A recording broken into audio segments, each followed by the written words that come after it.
Assalamualaikum warahmatullahi wabarakatuh. Halo semua, perkenalkan nama saya Usnadia, Prodi Pendidikan Guru Sekolah Dasar, Fakultas Ilmu Pendidikan, semester 3.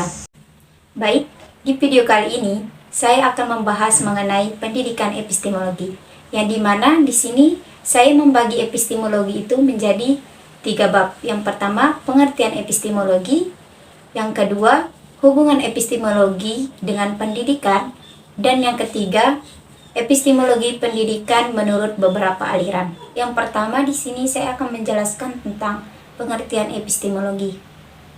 Epistemologi adalah kata lain dari filsafat ilmu, berasal dari bahasa Latin, yaitu epistem yang artinya pengetahuan, dan logos artinya teori.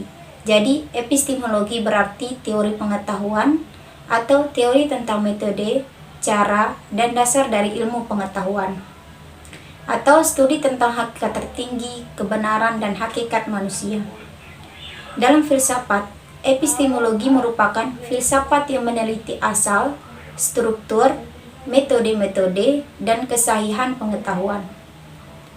Istilah epistemologi pertama kali dipakai oleh J.F. Ferrier Institute of Metaphysics yang membedakan dua cabang filsafat, yaitu epistemologi dan ontologi. Dan di sini ada beberapa jenis kebenaran yang secara umum telah dikenal oleh banyak orang, yaitu yang pertama, kebenaran religius, yaitu kebenaran yang memenuhi kriteria atau dibangun berdasarkan kaidah-kaidah agama atau keyakinan tertentu, yang disebut juga kebenaran absolut atau kebenaran mutlak yang tidak terbantahkan. Kebenaran ini bersifat religius.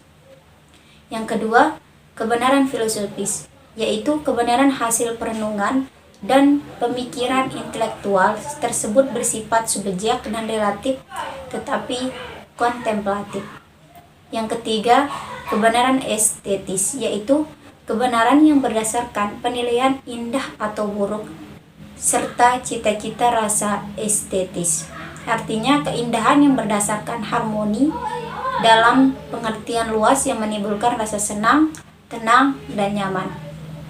Dan yang keempat, kebenaran ilmiah, yaitu kebenaran yang ditandai oleh terpenuhnya syarat-syarat ilmiah, terutama menyangkut adanya teori yang menunjang atau sesuai dengan bukti. Yang kedua, hubungan epistemologi dengan pendidikan, yang dimana penjelasan tentang epistemologi ini berhubungan langsung dengan epistemologi pendidikan.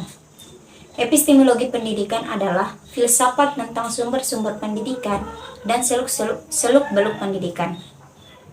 Guru sebagai subjek pendidikan mestilah memiliki pengetahuan dasar mengenai seluk-beluk, sistem, metode, dan segala sesuatu yang terkait dengan pengetahuan yang akan diajarkannya.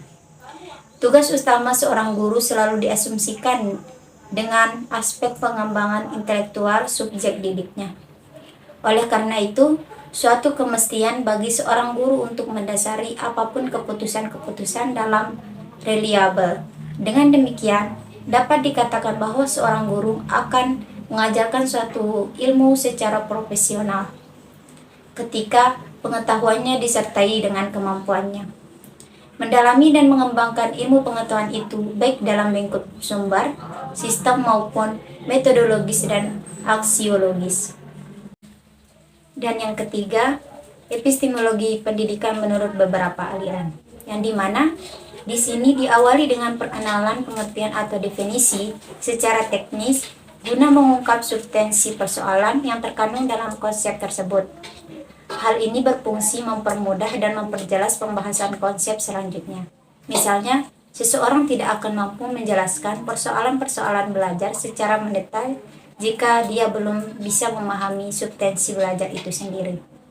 Setelah memahami substansi belajar tersebut, dia baru bisa menjelaskan proses belajar, gaya belajar, teori belajar, prinsip-prinsip belajar, hambatan-hambatan belajar, dan cara mengatasi hambatan belajar, dan sebagainya. Jadi, pemahaman terhadap substansi suatu konsep merupakan jalan pembuka bagi pembahasan-pembahasan selanjutnya yang sedang dibahas, dan substansi prinsip itu biasanya terkandung dalam definisi atau pengertian. Dan di sini ada beberapa pendapat menurut beberapa aliran filsafat mengenai epistemologi. Yang pertama, epistemologi idealisme, yang dimana epistemologi idealisme ini meniscayakan kurikulum yang digunakan dalam pendidikan pun lebih berfokus pada isi secara objektif, menyediakan beragam pengalaman belajar sebanyak-banyaknya pada subjek didik untuk mampu menggerakkan jiwanya pada ragam realitas yang akan memperkukuhkan berpikir dan analisisnya terhadap keseluruhan realitas pengalamannya. Yang kedua, epistemologi realisme. Epistemologi pendidikan dalam realisme adalah proses ilmiah yang ditujukan pada hal-hal yang berkenan dengan ragam persoalan pendidikan seperti mengenai realitas peserta didik, pendidik, dan isi pendidikan, strategi, dan lain sebagainya, yang dapat digunakan oleh seseorang atau sekelompok orang sebagai dasar utama dalam menyelenggarakan kegiatan pendidikan. Dan yang ketiga, epistemologi pragmatisme adalah menurut kaum pragmatisme tidaklah dikatakan pengetahuan jika tidak membawa pada perubahan dari kadar instrumentalinya yang akan membawa pada akibat-akibat baik yang setelah atau yang akan dihasilkan oleh ide pemikiran dalam dunia pengalaman nyata. Mungkin hanya itu yang bisa saya sampaikan mengenai materi pendidikan epistemologi. Kurang lebihnya mohon dimaafkan. Sekian. Wassalamualaikum warahmatullahi wabarakatuh.